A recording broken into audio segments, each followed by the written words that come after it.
salam sejahtera bagi kita semua, salam semangat. Bagaimana kabar kalian semua? Aku doakan semoga kita semua selalu mendapatkan kesehatan dan keselamatan dari Allah Subhanahu wa Ta'ala. Selama pandemi ini, jangan lupa selalu mematuhi protokol kesehatan untuk melawan virus corona dengan cara menggunakan masker jika berada di luar rumah, makan makanan yang bergizi, rajin berolahraga, jaga jarak, rajin mencuci tangan dengan sabun, serta tidak bergerombol atau berkerumun. Anak-anakku kelas 5 yang hebat, pada kesempatan kali ini Pak Agung akan menjelaskan tentang pembelajaran kelas 5 tema 2 subtema 2 pembelajaran 2. Sebelum kita mulai pembelajaran ini, marilah kita berdoa terlebih dahulu menurut keyakinan kita masing-masing. Berdoa dimulai. Selesai. Tujuan pembelajaran kita kali ini adalah sebagai berikut.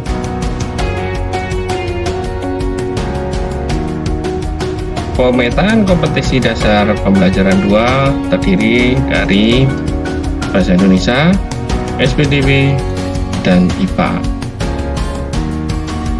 Baik anak-anak, mari kita belajar dan menyimak penjelasan dari Pak Agung berikut ini.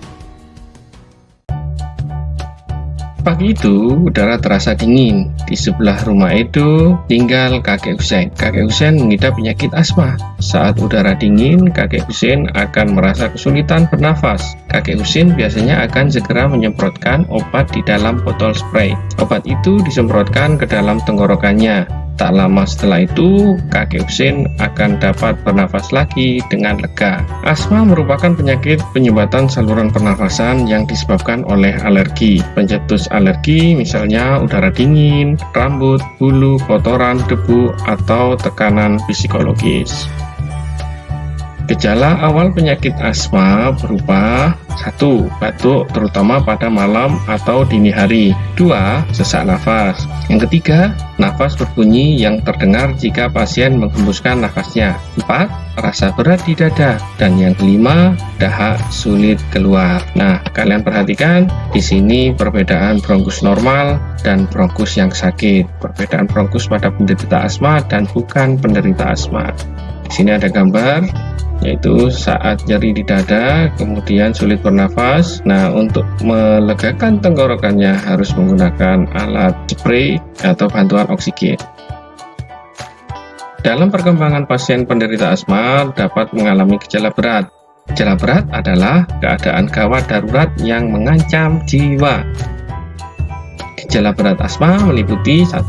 Serangan batuk hebat. 2. Sesak napas yang berat. 3. Napas tersengal-sengal. 4. Ionosis kulit kebiruan yang dimulai dari sekitar mulut. 5. Sulit tidur. Posisi tidur yang nyaman adalah dalam keadaan duduk. Nah, itu adalah keadaan atau posisi tidur untuk penderita asma. Dan yang terakhir, yang keenam, kesadaran menurun. Ayo menulis. Nah, sekarang diskusikan jawaban pertanyaan-pertanyaan berikut bersama teman sebangkumu. Nah, karena di sini kalian belajar di rumah, maka diskusikanlah dengan keluargamu atau dengan kakakmu atau orang tuamu. 1. Pertanyaannya, apa penyebab penyakit asma? Yang kedua, apa yang terjadi pada organ pernafasan penderita penyakit asma? 3. Apa gejala awal penyakit asma? Yang keempat, bagaimana kondisi pasien asma yang mengalami gejala berat? 5. Mengapa pasien asma yang mengalami gejala berat harus segera mendapat perawatan? 6. Bagaimana posisi tidur terbaik bagi pasien asma yang mengalami gejala berat? 7. Adakah anggota keluargamu atau orang di sekitarmu yang menderita asma? Jika ada, siapa namanya? Nah, kalian jawab pertanyaan-pertanyaan tersebut di lembar pekerjaan kalian. Nah, pembahasan sekarang yang pertama, apa penyebab penyakit asma? Jawabannya adalah asma merupakan penyakit penyumbatan saluran pernafasan yang disebabkan oleh alergi. Alergi bisa muncul disebabkan karena adanya udara dingin, bulu, debu, bahkan rambut. Yang kedua, apa yang terjadi pada organ pernafasan penderita penyakit asma? Jawabannya adalah pada organ pernafasan penderita penyakit asma terjadi penyumbatan saluran pernafasan. Berikutnya yang ketiga, apa gejala awal penyakit asma? Tadi sudah dijelaskan ya anak-anak. Jawabannya yaitu gejala awal penyakit asma meliputi yang pertama, batuk terutama pada malam atau dini hari. 2. Sesak nafas. 3. Nafas berbunyi yang terdengar jika pasien menghembuskan nafasnya. 4. Rasa berat di dada. 5. Dahak sulit keluar. Yang keempat sekarang, pertanyaannya bagaimana kondisi pasien asma yang mengalami gejala berat? Jawabannya adalah kondisi pasien asma yang mengalami gejala berat meliputi serangan batuk hebat, sesak napas yang berat, napas tersengal-sengal, cyanosis atau kulit kebiruan yang dimulai dari sekitar mulut, sulit tidur. Posisi tidur yang nyaman adalah dalam keadaan duduk. Yang terakhir adalah kesadaran menurun. Pertanyaan kelima, mengapa pasien asma yang mengalami gejala berat harus segera mendapat perawatan? Jawabannya adalah iya, memang harus segera mendapatkan perawatan karena sangat berbahaya dan bisa mengancam jiwa penderita asma. Yang keenam, bagaimana posisi tidur terbaik bagi pasien asma yang mengalami gejala berat? Jawabannya adalah posisi tidur terbaik bagi pasien asma yang mengalami gejala berat adalah dalam posisi duduk. Yang ketujuh, adakah anggota keluargamu atau orang di sekitarmu yang menderita asma? Jika ada, kalian tulis dan kemudian siapa namanya. Jawabannya, kalau di keluarganya Pak Agung tidak ada. Demikian adalah pembahasan dari pertanyaan-pertanyaan yang sudah kita bahas. Penyakit yang mengganggu saluran pernapasan. Penyakit saluran pernapasan yang umum terjadi pada manusia yaitu 1. Flu atau influenza, 2. Bronkitis, 3. tonsilitis, 4. asma, 5. pneumonia, 6. emfisema, 7. faringitis, 8. laringitis, 9. kanker paru-paru. Nah, itu tadi adalah penyakit saluran pernapasan yang umum terjadi pada manusia. Penyakit yang mengganggu saluran pernapasan. Yang pertama, flu, ya anak-anak ya, flu atau influenza. Penyakit flu disebabkan oleh virus dan mudah sekali menular. Penularan bisa melalui kontak langsung ke cairan atau melalui cairan yang keluar dari penderita saat batuk atau bersin. Saat flu, hidung dipenuhi lendir sehingga mengganggu pernapasan. Gejala flu yang biasa dialami diantaranya sesak napas dengan atau tanpa sumbatan hidung, bersin-bersin, tenggorokan gatal, hidung meler, batuk, suara serak, lemas, sakit kepala, demam, biasanya ringan, dan mata berair. Pengobatan yang dapat dilakukan pada influenza meliputi istirahat serta banyak minum dan obat-obatan. Usahakan untuk beristirahat serta selalu dalam keadaan hangat dan nyaman. Usahakan juga agar tidak menularkan penyakit pada orang lain. Nah, sekarang pandemi, jadi kalian harus wajib menggunakan masker supaya tidak tertular oleh virus corona. Jika terdapat demam atau gejala yang berat, maka penderita harus menjalani istirahat total di rumah. Minum banyak cairan dapat membantu mengencerkan lendir hidung sehingga lebih mudah untuk dikeluarkan. Bagaimana? Sudah jelas ya? Penyakit yang mengganggu saluran pernafasan. Yang kedua yaitu bronkitis. Bronkitis adalah peradangan pada bronkus yang merupakan saluran udara dari dan ke paru-paru. Bronkitis umumnya dicirikan dengan batuk berdahak yang kadang dahaknya bisa berubah warna. Gejala dan penyebab bronkitis. Gejala bronkitis adalah batuk yang dapat disertai sesak napas dan sakit tenggorokan. Pada kasus yang parah, batuk dapat menyebabkan nyeri dada bahkan penurunan kesadaran. Bronkitis disebabkan oleh infeksi virus dan lebih rentan menyerang perokok dan orang dengan sistem kekebalan tubuh lemah. Salah satu kelompok yang rentan terkena bronkitis adalah anak-anak. Jadi anak-anak harus selalu menjaga kesehatan. Cara pencegahan. Bronkitis dapat dicegah dengan beberapa cara, antara lain menghindari rokok, menerima vaksin flu dan pneumonia, menjaga kebersihan dan selalu mencuci tangan setiap usai beraktivitas, mengenakan masker untuk menghindari paparan senyawa berbahaya. Nah, ini adalah gambar yaitu bronkus yang normal, ini yang normal, kemudian yang bawahnya ini adalah bronkus yang sakit. Sudah jelas ya? Penyakit yang mengganggu saluran pernapasan. Yang ketiga, adalah tonsilitis. Tonsilitis atau yang sering disebut dengan radang amandel adalah peradangan dan pembengkakan yang terjadi pada amandel. Peradangan umumnya disebabkan oleh infeksi. Amandel merupakan dua jaringan berbentuk oval yang terdapat di bagian belakang tenggorokan. Letak masing-masing amandel berada di sisi kiri dan kanan tenggorokan. Tanda-tanda dan gejala paling umum dari tonsilitis adalah radang tenggorokan, kesulitan atau sakit saat menelan, suara yang serak, batuk, demam yang disertai dengan menggigil, nafas bau atau halitosis, kehilangan nafsu makan, sakit kepala, leher kaku, sakit perut, nyeri pada rahang dan leher akibat pembengkakan kelenjar getah bening, amandel yang tampak berwarna merah dan bengkak, amandel yang memiliki bercak putih atau kuning, kesulitan membuka mulut, kemudian yang terakhir adalah kelelahan. Pengobatan radang amandel. Penanganan radang amandel dapat dilakukan dengan operasi, pemberian obat, atau cukup dengan perawatan rumah. Dokter akan menentukan metode penanganan yang sesuai dengan hasil pemeriksaan kondisi pasien. Nah, ini adalah radang amandel atau tonsilitis. Di sini di bagian mulut yang belakang.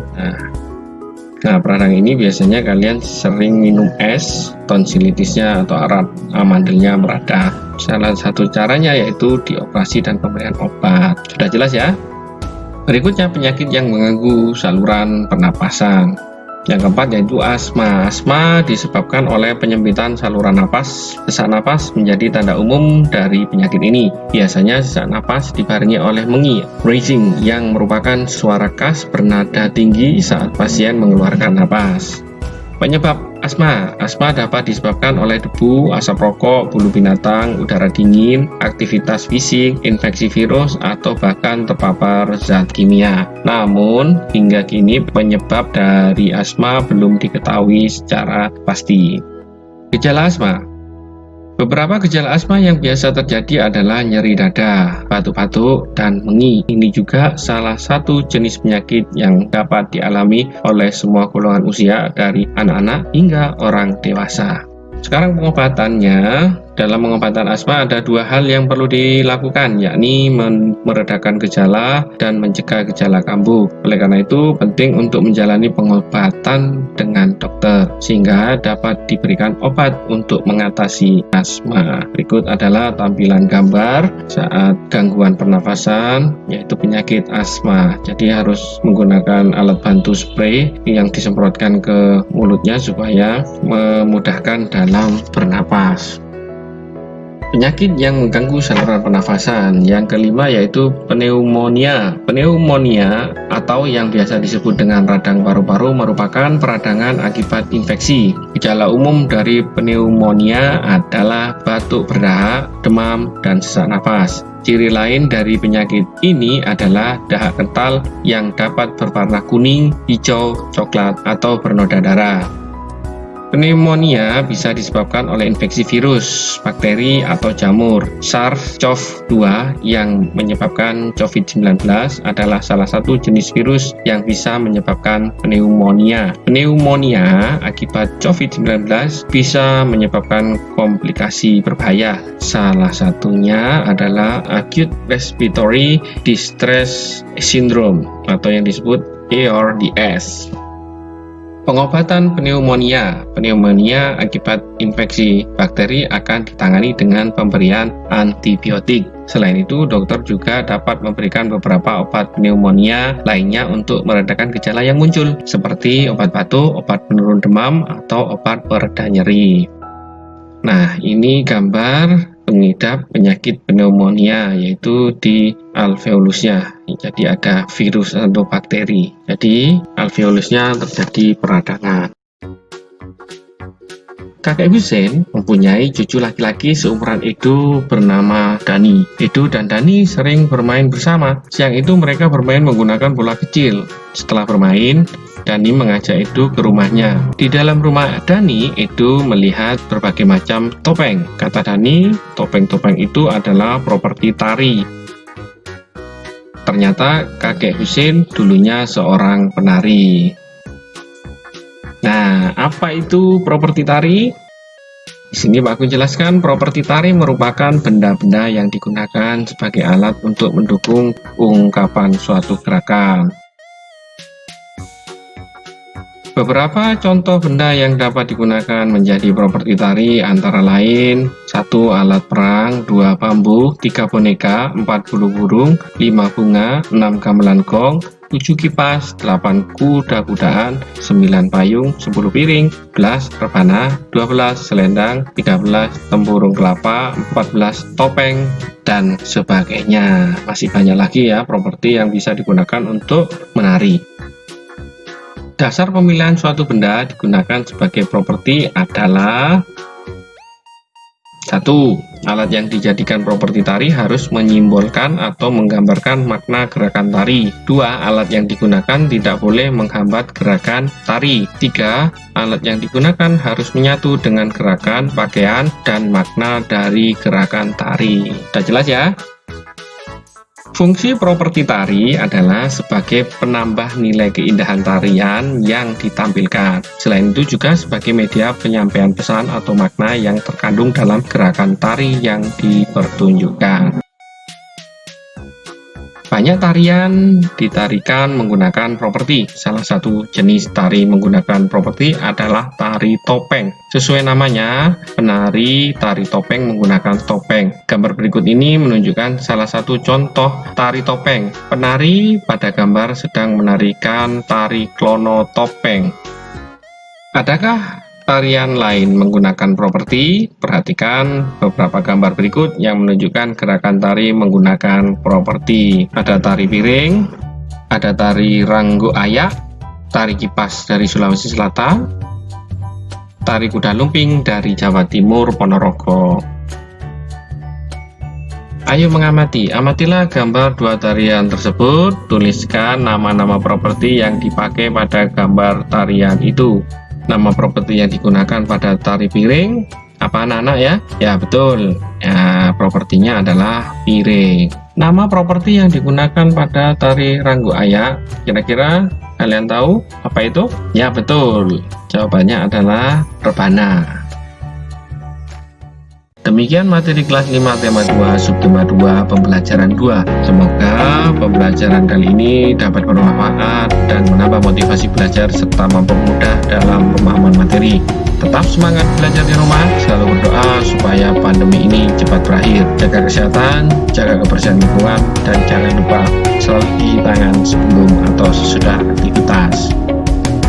Terima kasih sudah menyaksikan video pembelajaran ini. Sampai berjumpa lagi pada materi selanjutnya. Wassalamualaikum warahmatullahi wabarakatuh.